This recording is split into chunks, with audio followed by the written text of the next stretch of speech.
Hello दोस्तों, कैसे हैं आप सब। मैं फिर आ गया हूं आप सभी के लिए एक नया वीडियो लेकर। जैसा कि हम सब जानते हैं कि संस्कृत विषय छोटी कक्षाओं से लेकर कॉम्पिटिटिव एग्जाम जैसे TET, CTET, TGT, PGT, UPP आदि के पेपर में एक महत्वपूर्ण भूमिका निभाता है। तो वैसे टाइटल देखकर आप सभी को आज का टॉपिक पता चल ही गया होगा। तो चलिए शुरू करते हैं आज का टॉपिक। द्विगु समास। इसका सूत्र है, द्विगु समास का सूत्र है संख्या पूर्वो द्विगु। संख्या पूर्व में जिसके हो वहां द्विगु समास होता है। इस समास में पूर्व पद संख्यावाची होता है। द्विगु समास समूहवाचक संपूर्ण पद नपुंसक लिंग तथा स्त्रीलिंग एक वचन में होता है। इसको हमने दो खंडों में कर दिया है। जैसे इसका उदाहरण देखेंगे, त्रिभुवनम। अब त्रिभुवनम में अत्रयाणाम भुवना नाम समाहारा। परिभाषा आप देखिए, पूर्व पद यहाँ पर लिखा गया। पूर्व पद, पूर्व पद क्या है? अब इसे इसमें पद है 3, तो त्रयाणाम क्या है? एक पूर्व पद है, पहले का पद। और संख्यावाची त्रया 3 संख्या है, यहाँ पर संख्यावाची होता है। यहाँ बोला गया ना, पूर्व पद संख्यावाची। सूत्र भी कह रहा है संख्या पूर्वो द्विगु। पूर्व पद उसका संख्यावाची हो तो उसको हम द्विगु समास कहते हैं। हमारा 3 है त्रयाणाम, और एक शब्द है यहाँ पर समूहवाचक। यहाँ पर समाहारा। समाहारा का मतलब समूहवाचक है। और आगे उदाहरण देखेंगे तो समझ में आएगा। तो हमारी संख्या, इस सूत्र मुख्य याद रखना चाहिए, संख्या जिसके पूर्व में हो वहां द्विगु समास होता है। और क्या होना चाहिए? समूहवाचक होना चाहिए। नपुंसक लिंग शब्द बनेगा पूरा समस्त पद। और स्त्रीलिंग का उदाहरण भी मिलेगा, अभी आपको आगे हम पढ़ेंगे। तो लिखेंगे जैसे त्रिलोकी, ईकारांत नपुंसक लिंग रहेगा। तो ऐसे अब आगे हम इसके लिखते हैं कि द्विगु समास के भेद भी हैं। द्विगु समास के प्रकार देखिए, लिखेंगे हम आपको। द्विगु समास के भेद, भेद या प्रकार वही है, एक ही चीज है। अब इसमें देखिए, हम आपको 3 खंडों में बांटते हैं।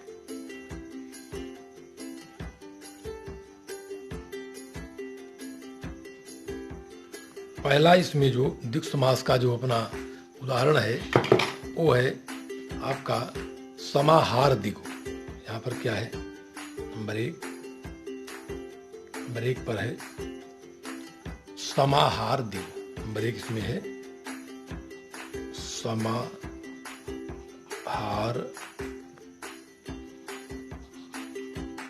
द्विगु। अब ये समाहार द्विगु है। दूसरा क्या है? देखिए इसमें तद्धितार्थ द्विगु।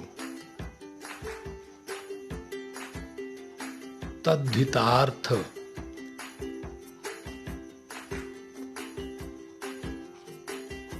द्विगु। तीसरा इसमें देखिए उत्तर पद द्विगु। उत्तर पद द्विगु। अब ये जो है आपका तीनों जो है, उत्तर पद द्विगु, तद्धितार्थ द्विगु और समाहार द्विगु।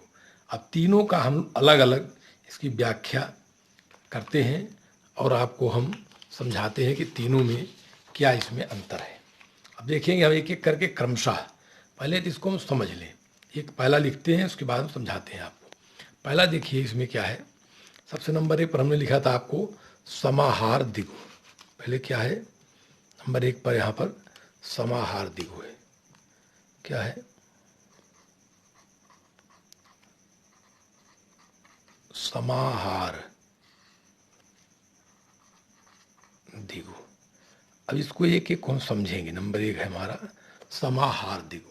अब समाहार द्विगु में अगर हम समझना चाहें तो देखेंगे कि समाहार द्विगु समास जो है हमारा, एक इसमें समाहार द्विगु में क्या है?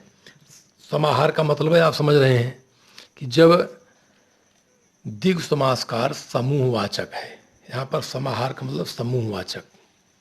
पहले हम बताए थे भी आपको, उदाहरण दिखाए थे आपको। समूहवाचक है और संपूर्ण पद नपुंसक लिंग होगा और स्त्रीलिंग एक वचन में होगा। तो इसमें हम क्या करेंगे, अब स्त्रीलिंग समाहार होगा इसमें, और क्या होगा, नपुंसक लिंग में होगा।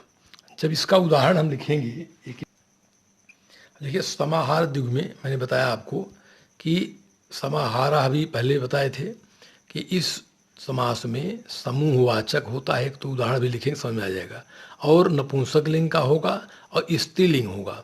अब इसमें उदाहरण देखिए पहले तो समझ आएगा। उदाहरण इसका देखिए, उदाहरण उदाहरण पंचवटी। अब पंचवटी ये क्या है, समस्त पद है। अगर इसको हम अलग करेंगे तो पंचा नाम वटा नाम समाहारा। अब देखिए आपको ऐसा भी लिखे मिलेगा, पंचा नाम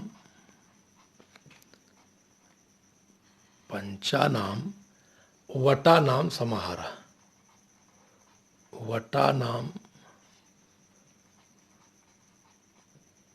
समाहारा। अब यहाँ पर क्या है, 5 वृक्षों का समाहार का मतलब यहाँ समाहार द्विगु समास ही है, समूह, ये समाहार का मतलब समूह है, 5 वृक्षों का समूह है। अब इसमें देखिए त्रिलोकी, एक उदाहरण और आ जा रहा है यहाँ पर, त्रिलोकी, त्रिलोकी। अब देखिए इसका अगर हम, ये समस्त पद है, इसका अगर हम विग्रह करेंगे, त्रयाणाम लोका नाम समाहारा, त्रयाणाम लोका नाम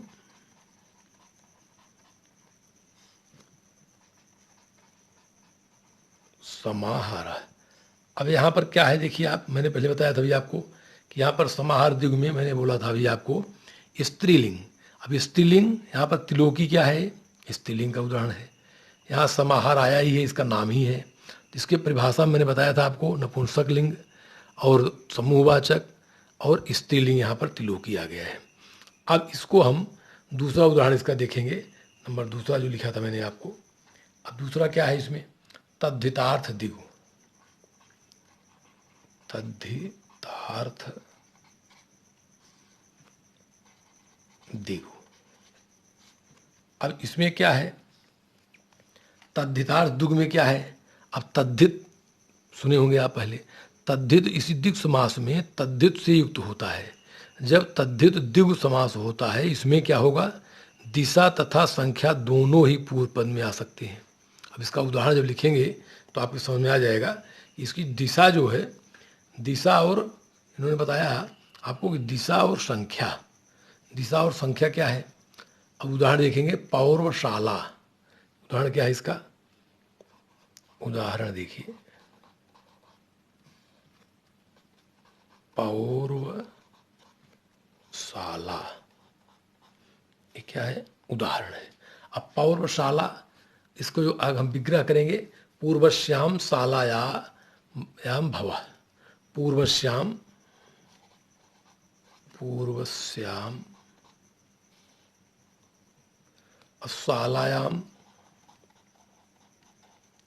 शालायाम भवः। अब यहाँ पर पूर्व आया और शाला स्थान का नाम है, पूर्वश्याम शालायाम भवः।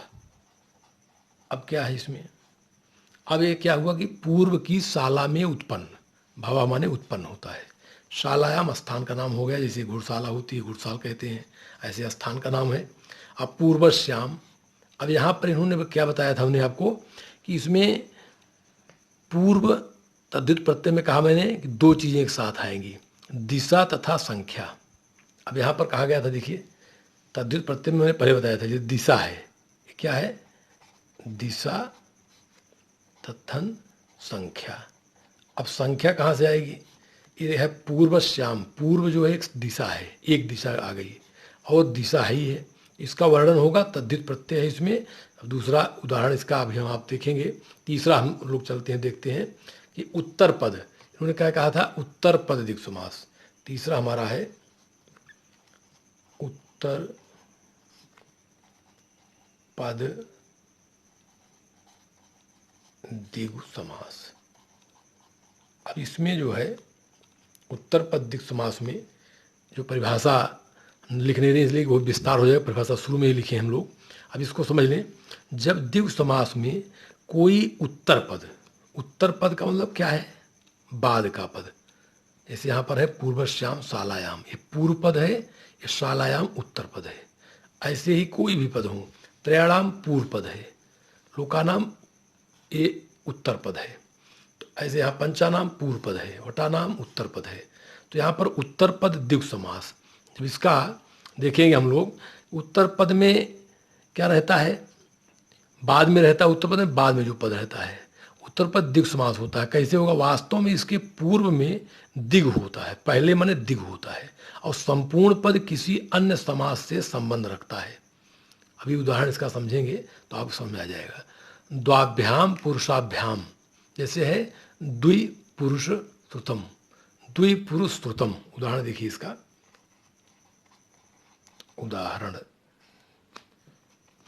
अब देखिए, द्वि संख्या आ गई, संख्या पूर्व द्विगु होता ही है। द्विपुरुष श्रुतम, द्विपुरुष श्रुतम। अब यहाँ देखिए आप, इसको जो हमने बताया आपको उत्तर पद द्विगु समास।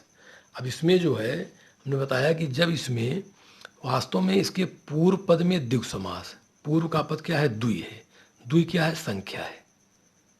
और पहले भी आपने पढ़ा था संख्या पूर्व द्विगु, इसके पूर्व पद में द्विगु संख्या द्वि है, इसलिए द्विगु समास है इसमें। और संपूर्ण पद किसी अन्य समास में संबंध रखता है। अब अगर इसको कहा जाए कि द्विपद पुरुष श्रुतम, यहाँ पर है उदाहरण में द्विपुरुष श्रुतम। अब इसमें क्या है कि द्वाभ्याम पुरुषाभ्याम श्रुतम, इसका विग्रह करेंगे तो क्या करेंगे? द्विपुरुष श्रुतम हो गया। अब यहाँ पर द्वाभ्याम पुरुषाभ्याम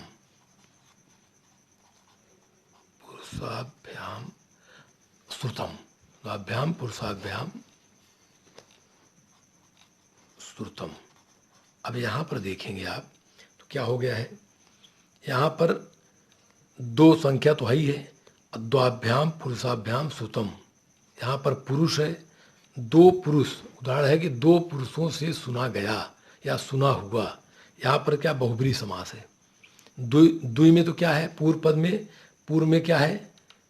द्विगु समास है, और बाद में क्या है? अन्य समास, अन्य का बोध हो रहा है, दो पुरुष के द्वारा सुना गया, यहाँ पर बहुब्रीहि समास भी है। तो इसलिए ये तीनों समाहार द्विगु, तद्वितार्थ द्विगु, उत्तर पद द्विगु समास, ये तीनों मिला करके हमको अगर कहा जाए कि हम द्विगु समास के तीन भेद हैं। अब चूंकि छोटी परीक्षाओं में तो ऐसा नहीं आता है, लेकिन बड़ी परीक्षाओं में, कंपटीशन की परीक्षाओं में कभी कभी पूछ लेते हैं, आ गया कि पंचवटी किस समाहार का या किस द्विगु समास का उदाहरण है, तो समाहार द्विगु समास का है।